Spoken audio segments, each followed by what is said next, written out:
Computer fundamental lessons में मैं सतीश आप सबका स्वागत करता हूं। यहां पे हम देखने वाले हैं कि भाई कंप्यूटर हार्डवेयर और कंप्यूटर सॉफ्टवेयर क्या होता है।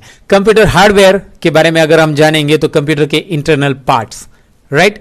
कंप्यूटर हार्डवेयर के बारे में हमें थोड़ा सा डिटेल यहां पे जानना है कि भाई कंप्यूटर हार्डवेयर पार्ट में कौन कौन से पार्ट इंक्लूड होते हैं, क्या क्या होता है। और कंप्यूटर सॉफ्टवेयर के बारे में मैं अगर डिटेल में बताऊं तो कंप्यूटर सॉफ्टवेयर यानी कि कंप्यूटर के एप्लीकेशंस जैसे कि Microsoft Word, Microsoft Excel, PowerPoint और वगैरह वगैरह वगैरह। तो अब मैं थोड़ा सा हार्डवेयर के बारे में आपको बता देता हूं। अगर आप गूगल पे चेक करोगे कंप्यूटर हार्डवेयर से रिलेटेड तो मैं आपको गूगल पे डायरेक्टली इमेजेस भी यहां पे दिखाऊंगा। सपोज आप हार्ड डिस्क सर्च करते हो तो हार्ड डिस्क से रिलेटेड आपको यहाँ पे इमेजेस मिलेगी। और कंप्यूटर के हार्ड डिस्क क्या होती है इसके बारे में हम थोड़ा सा डिटेल में जानेंगे। इसके अंदर के जो पार्ट्स है उसके बारे में भी हम जानेंगे। आपको हार्डवेयर है थोड़ा सा तो हमें डिटेल में भी जानना है। सो कंप्यूटर में हार्ड डिस्क जो होता है वो होता है एक स्टोरेज डिवाइस। याद रखिए कंप्यूटर का हार्ड डिस्क जो होता है वो स्टोरेज डिवाइस होता है जिसमें हम डेटा स्टोर कर सकते हैं। अब डिपेंड की उसकी कैपेसिटी कितनी, जैसे आप हार्ड डिस्क लोगे तो उसके ऊपर लिखा रहता है 1 TB कैपेसिटी यानी 1 टेराबाइट डेटा रख सकते हैं। 1 टेराबाइट यानी 1000 GB तक डेटा, 1000 GB डेटा आप रख सकते हैं इस हार्ड डिस्क में अगर 1 टेराबाइट का डेटा लेते हैं। और जब आप हार्ड डिस्क ओपन करके देखते हैं तो उसके अंदर कुछ इस तरह से सर्कुलर पैटर्न आते हैं। इसे मैकेनिकल डिवाइस कहा जाता है क्योंकि देखिए इसके अंदर मैकेनिकल पार्ट है इसलिए इसका नाम मैकेनिकल डिवाइस है।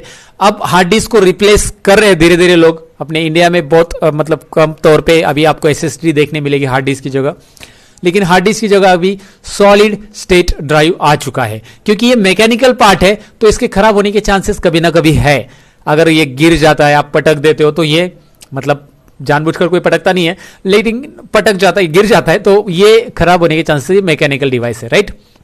तो डेटा रिलायबिलिटी यहाँ पे मतलब डेटा मिलना पॉसिबल नहीं। फिर आपका अगर खराब हो गया तो ये प्लेटर टूट गया, ये हेड क्रैश हो गया, हेड रहता है इसको, तो ये प्लेटर में डेटा रिकॉर्ड होता है। जैसे आपने CD और DVD देखी होगी ना, सर्कुलर पाथ में डेटा रिकॉर्ड होता है, वैसे ही ये अंदर हार्ड डिस्क के अंदर ये तो ऊपर से दिख रहा है आपको रेक्टेंगल शेप में, लेकिन अंदर सर्कुलर पाथ में डेटा रिकॉर्ड होता है पूरा का पूरा।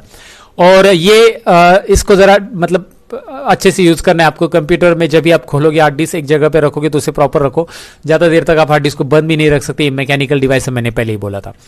सो हार्ड डिस्क के बारे में हमने जान लिया, थोड़ी सी इंफॉर्मेशन ले ली। अभी हम कंप्यूटर के मतलब CPU के बारे में जानते हैं, प्रोसेसर के बारे में। जैसे मैंने फंडामेंटल के पहले पार्ट में आपको प्रोसेसर के बारे में बताया था। अब ये प्रोसेसर एक सिंगल चिप रहता है। मैं यहाँ पे प्रोसेसर टाइप कर रहा हूं और ये कहां पे लगता है। अभी देखो आप अगर हार्डवेयर एडमिनिस्ट्रेटर नहीं हो, आपको हार्डवेयर की ज्यादा डिटेल नहीं है तो इस पार्ट को आपको हाथ लगाना ही नहीं है क्योंकि ये बहुत डेलिकेट पार्ट है। सो अगर आप इसे खोलते हो और इसकी कभी कभी कुछ नीडल्स वाले रहते हैं, इसकी पिन टूट जाती है, टेढ़ी होती है, तो आपको मदरबोर्ड बदलना पड़ेगा। मदरबोर्ड के ऊपर आप जहां पे लगाते हो ना वहां पे ऐसे पिन्स रहती है छोटी छोटी छोटी छोटी, और ये LGA लाइन ग्रिड्स एरे में बनी हुई पिन्स रहती है। ये प्रॉपर एक भी टेढ़ी नहीं होनी चाहिए, नहीं तो टेढ़ी हो गई तो भाई आपका CPU इसके ऊपर लगने वाला नहीं प्रॉपरली। और ये CPU चिप इसके ऊपर लगाई जाती है तो ये उसके बाद CPU पूरा कॉन्फ़िगर मदरबोर्ड के ऊपर होता है और ये सारा काम हार्डवेयर का रहता है। ये CPU प्रोसेस करता है अपने कोर के हिसाब से। यहाँ पे सपोज ये i7 कोर का है, अभी ये इंटेल का है, तो उसके हिसाब से उतनी स्पीड से वो 7 प्रोसेस एट ए टाइम कर लेगा और ये बहुत फास्ट काम करता है। लाखों प्रोसेस इसके अंदर चलते हैं एट ए टाइम, लाखों प्रोसेस बैकग्राउंड में। अभी मैं कंप्यूटर पे कुछ दिखा रहा हूं तो मेरे कंप्यूटर पे जितने भी एप्लीकेशन चल रहे हैं मल्टीटास्किंग मैं कर पा रहा हूं, ये प्रोसेसर की वजह से कर पा रहा हूं। सो ये प्रोसेसर एक इंपॉर्टेंट चीज है इसके अंदर, हार्डवेयर के अंदर। हार्डवेयर में SMPS जो कंप्यूटर को पावर देता है, पूरे कंप्यूटर को AC वोल्टेज से DC वोल्टेज में पावर देता है। क्योंकि हमारे जो कंप्यूटर चलता है ना वो AC यानी अल्टरनेट करंट पे नहीं चलता है, DC पे चलता है, याद रखिए। तो यहां पे SMPS का रोल बनता है कि भाई ये SMPS जो है वो आपको डायरेक्टली उस AC को DC में कन्वर्ट कर दे, राइट। AC को DC में कन्वर्ट करना यानी डायरेक्ट करंट में कन्वर्ट करना, क्योंकि आपके घर के जितने भी इक्विपमेंट है वो डायरेक्ट करंट पे ही चलते हैं, आपको पता ही होगा। वो डायरेक्टली AC पे लगाएंगे तो उड़ जाएंगे भाई, राइट।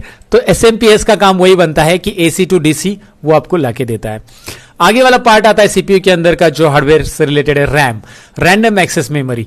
ये रैंडमली मेमोरी को एक्सेस करके प्रोसेस करने के लिए मदद करता है CPU को, क्योंकि बहुत सारी इंस्ट्रक्शन आप कीबोर्ड और माउस से दोगे कंप्यूटर को। आप कीबोर्ड से कुछ इंटर कर रहे हो, माउस से कुछ इंस्ट्रक्शन दे रहे हो, तो ये सारी इंस्ट्रक्शन कंप्यूटर प्रोसेस करता है। तब उस दौरान CPU बिजी रहता है कुछ नेक्स्ट प्रोसेस करने के लिए। तो उसके लिए रैम क्या करता है, उसे हेल्प करता है ये सारी इंफॉर्मेशन डिलीवर करने के लिए। ये कुरियर बॉय की तरह काम कर रहा है, इसके पास कुछ रहता नहीं है। कुरियर बॉय जैसे आपके घर पे कुरियर दे देता है, कुरियर ऑफिस से लेकर, तो वो अपने पास कुछ नहीं रखता है, वैसे ही ये काम कर रहा है। रैम के अंदर कुछ स्टोर नहीं रहता है, बस बूस्ट करता है स्पीड को, राइट। तो यहां पे आपको रैम के बारे में पता चला होगा। सो कंप्यूटर के हार्डवेयर पार्ट जो होते हैं, कंप्यूटर का जो हार्डवेयर टास्क रहता है, उसे हम रिपेयर कर सकते हैं एडमिनिस्ट्रेटर के जरिए। अब बारी आती है सॉफ्टवेयर पार्ट की। अब सॉफ्टवेयर तो मैं आपको डायरेक्टली दिखा देता हूं।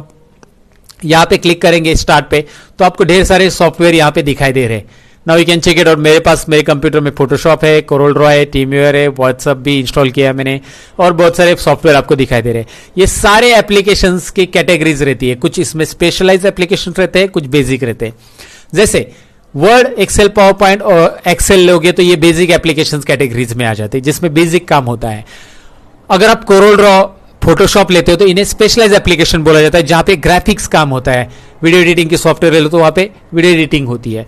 तो ये चीजें होती है सॉफ्टवेयर के अंदर। अब सॉफ्टवेयर को ध्यान से देखिए, सॉफ्टवेयर को आप टच नहीं कर सकते, हार्डवेयर पार्ट को आप टच कर सकते हैं, रिपेयर कर सकते हैं, जो विजिबल है। हार्डवेयर यानी कि टच विजिबल, कंप्यूटर को खोल सकते हैं, हार्डवेयर पार्ट है तो हार्डवेयर पार्ट को टच कर सकते हैं, लेकिन सॉफ्टवेयर पार्ट ये विजिबल मतलब दिखता तो है लेकिन आप टच नहीं कर सकते, कोरल को उठा के बाहर नहीं ले सकते। सो इस तरह से सॉफ्टवेयर पार्ट रहता है ये। और सॉफ्टवेयर आप कंप्यूटर में इंस्टॉल आगे देखेंगे हम आगे के लेसन्स में कि सॉफ्टवेयर कैसे इंस्टॉल और अनइंस्टॉल होते हैं, वो भी चीज हम सीखने वाले हैं। सो सॉफ्टवेयर को यहाँ पे जो चीज होती है, सॉफ्टवेयर का काम बेसिकली ये होता है कि यूजर को एक इंटरफेस अवेलेबल करके देना। अगर आपको कुछ टाइपिंग करना है तो आपको टाइपिंग के लिए पेज अवेलेबल करके देना, आपको कुछ कैलकुलेशन करना है तो कैलकुलेशन के लिए आपको वैसा टेबल एक्सेल में अवेलेबल करके देना। ये सारी चीजें सॉफ्टवेयर की तरफ से होती है, राइट। सो ये डिफरेंस रहता है हार्डवेयर और सॉफ्टवेयर के अंदर, ये बेसिकली आपको समझा होगा। अब बारी आती है हमें समझना है कि ऑपरेटिंग सिस्टम क्या होता है। अब मैं जो कंप्यूटर यूज कर रहा हूं उसमें विंडोज 7 है, आप देख पाएंगे यहाँ पे विंडोज 7 का स्टार्ट बटन दिख रहा है। आपके लैपटॉप अगर आपने नया लिया होगा तो उसमें विंडोज 10 भी हो सकता है। सो विंडोज 7, विंडोज 10 ये होता क्या बेसिकली। और आपके पास मैकबुक है तो मैक ऑपरेटिंग सिस्टम उसमें हो सकता है, यानी एप्पल का मैकबुक पता रहेगा आपको। तो ये जो ओएस रहता है इसके अंदर, ये विंडोज 7, विंडोज 10, इसे ओएस बोला जाता है शॉर्ट में, ऑपरेटिंग सिस्टम। ये एक प्लेटफॉर्म है जिसके ऊपर हमारे सॉफ्टवेयर चल रहे हैं। समझ में आ रहा है मैं क्या बोल रहा हूं? सिंपल है, मैं एक एग्जांपल में बता देता हूं आपको। एक ट्रेन है जो कि प्लेटफॉर्म पे आके रुकती है और प्लेटफॉर्म से ही चलती है। प्लेटफॉर्म नहीं तो उस ट्रेन का मतलब ही नहीं है, मतलब लोग कहां से चढ़ेंगे और उतरेंगे। सो प्लेटफॉर्म जब आपके पास है कोई तो ही आप उसमें सॉफ्टवेयर इंस्टॉल कर सकते हैं और सॉफ्टवेयर अनइंस्टॉल हो सकते हैं, right. What I mean to say कि अगर आपको सॉफ्टवेयर चलाना है तो आपको प्लेटफॉर्म चाहिए और प्लेटफॉर्म आपको ऑपरेटिंग सिस्टम अवेलेबल करके देता है। So operating system is a platform to run different kind of application, यानी अलग अलग सॉफ्टवेयर रन करने के लिए ऑपरेटिंग सिस्टम ये प्लेटफॉर्म यूज किया जाता है। ऑपरेटिंग सिस्टम में विंडोज 7 ये थोड़ा पुराना है लेकिन वर्ल्ड वाइड यूज होने वाला ऑपरेटिंग सिस्टम है, इंडिया में भी बहुत यूज हो रहा है अभी भी। और अगर आप दूसरा देखेंगे जो विंडोज 10 है वो लेटेस्ट ऑपरेटिंग सिस्टम है जिसमें बहुत सारी चीजें आपको देखने मिलेगी नई वाली। सो ये ऑपरेटिंग सिस्टम बेसिकली कंप्यूटर में 3 चीजें करता है। एक काम करता है मैनेजिंग रिसोर्सेस, आपके जितने भी हार्डवेयर एक दूसरे से कनेक्टेड है, जैसे आपने कीबोर्ड लगाया, माउस लगाया, स्कैनर लगाया, प्रिंटर लगाया, सारे एक दूसरे से कनेक्ट करना, उसका कोऑर्डिनेशन करना। So managing resources. Providing user interface दूसरा काम। ये दूसरा काम जो है प्रोवाइडिंग यूजर इंटरफेस, मतलब आप देख पा रहे हो अभी मैं आपको यहाँ पे क्लिक कर रहा हूँ, कुछ हो रहा है आपके सामने, मैं कुछ ओपन कर रहा हूं वो भी आपको दिख रहा है, यहाँ पे कुछ ओपन है। So this is the work of operating system, right. Operating system आपको क्या करता है, यूजर इंटरफेस दे रहा है। एंड रनिंग एप्लीकेशंस, आप कुछ एप्लीकेशन रन कर पा रहे हो, ये ऑपरेटिंग सिस्टम का बेनिफिट होता है। सो ये था ओएस के बारे में। तो हमने इस पार्ट में जान लिया बेसिकली हार्डवेयर के पार्ट्स के बारे में जाना, सॉफ्टवेयर के पार्ट्स के बारे में जाना, और हमने जाना ऑपरेटिंग सिस्टम क्या होता है। नेक्स्ट लेसन में मिलते हैं, बाय बाय।